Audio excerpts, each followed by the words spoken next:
Hari ini kita akan melanjutkan pelajaran kita di bab yang ke-6, mengenal karya penyelamatan Allah. Kalau minggu yang lalu kita telah belajar tentang janji dalam perjanjian lama, hari ini kita akan belajar janji dalam perjanjian baru. Janji dalam perjanjian baru itu dikaitkan langsung dengan kasih karunia Tuhan, yaitu Yesus Kristus anak tunggalnya. Allah menjanjikan keselamatan bagi hidup manusia, di mana manusia telah berdosa, dan Allah akan memberikan atau menjanjikan keselamatan. Nah, yang dapat kita mengerti atau yang dapat kita pahami adalah bahwa hanya Yesus yang dapat menggenapi janji dalam perjanjian baru ini.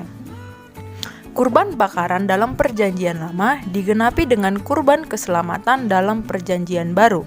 Yohanes 14 ayat 6, Akulah jalan kebenaran dan hidup, tidak ada seorang pun yang datang kepada Bapa kalau tidak melalui aku.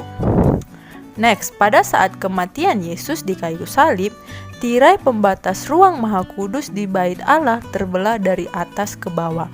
Jadi, pada zaman perjanjian baru, orang-orang yang percaya kepada Tuhan beribadah di dalam bait Allah. Di dalam bait Allah ada namanya ruang maha suci. Nah, ruang maha suci dibatasi dengan ruang suci, dibatasi dengan tirai pembatas yang sangat tebal.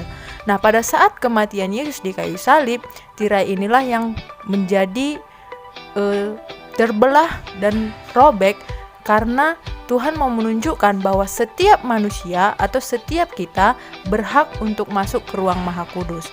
Nah, Allah telah membuka jalan dan menyediakan keselamatan bagi setiap orang yang percaya kepadanya.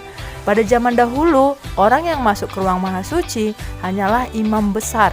Nah, imam besar ini hanya boleh masuk sekali setahun untuk membawa setiap doa-doa daripada jemaat dan permintaan-permintaan daripada jemaat.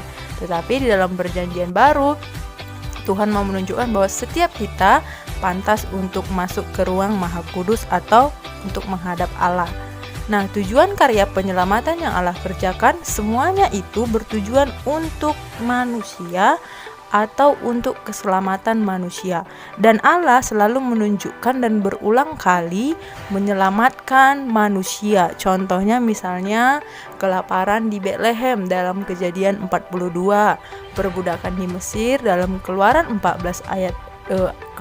14 sampai 15. Yang ketiga, menyelamatkan mereka dari kekejaman Haman dalam kitab Ester. Nah, kesimpulannya dalam perjanjian baru, janji Allah digenapi dalam pribadi Yesus Kristus. Melalui karya penyelamatannya, manusia berdosa ditebus menjadi manusia baru. Ini dulu yang bisa Miss jelaskan. Tuhan Yesus memberkati. Shalom.